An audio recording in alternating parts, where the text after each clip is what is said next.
Umalma ang pamilya ng student pilot na namatay sa plane crash sa Ilocos Sur.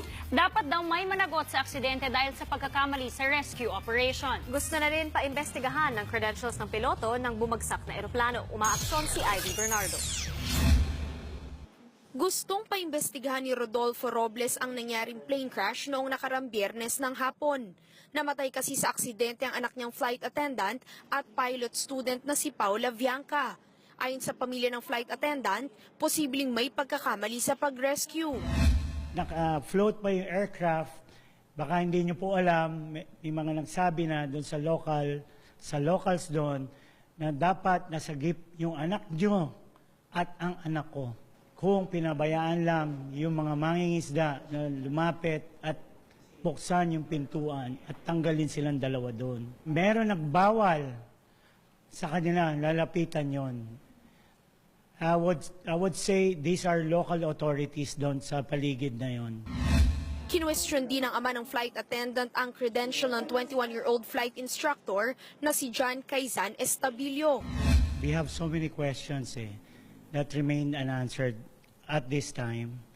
So, like questions number one, was the flight instructor really equipped, well-trained, and mature enough to handle any situation doon sa when they are flying?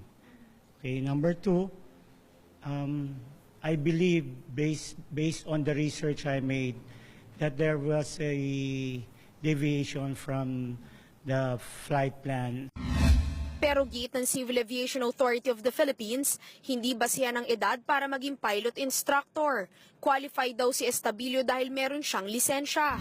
I cannot compare kung totoo ng 21, ano? But kung meron man, may mga instructor tayo ng eskwelahan or flying school na ganyang kababata because they started early. And besides, kahapon, issue naman ng license for these aviators.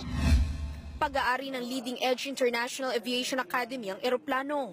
Galing Vigan Airport ang eroplano at pabalik na sana sa home base sa La Union.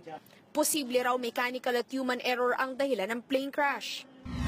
Yung aeroplano, importante talagang makuha din dahil para ma-determine ng ating mga investigators kung nagkaroon ng mechanical failure or it was created because of human error.